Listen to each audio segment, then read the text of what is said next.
Hi అండి.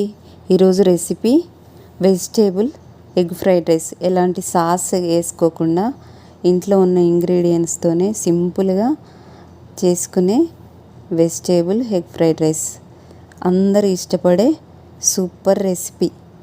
కావలసిన ఈ కలర్ఫుల్ వెజిటేబుల్స్తో ఇప్పుడు ఒక కడాయి పెట్టుకొని ఆయిల్ వేసి 3 ఎగ్స్ వేసుకొని కొంచెం సాల్ట్ వేసి పొడిలాగా చేసుకోవాలి.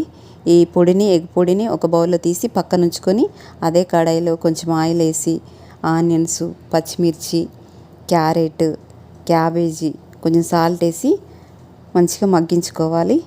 ఇప్పుడు కొంచెం కరివేపాకు, కొంచెం కొత్తిమీర వేసి మంచిగా అవన్నీ ఉడికేంత వరకు మగ్గించుకోవాలి. ఇప్పుడు పక్కన ఉంచుకున్న ఎగ్ పొడిని వేసుకొని చక్కగా కలుపుకోవాలి. ఇప్పుడు కొంచెం పసుపు వేసుకోవాలి. ఉడికించి పెట్టుకున్న రైస్ను కూడా సగం వరకే వేసుకొని ఈవెన్గా కలుపుకోవాలి.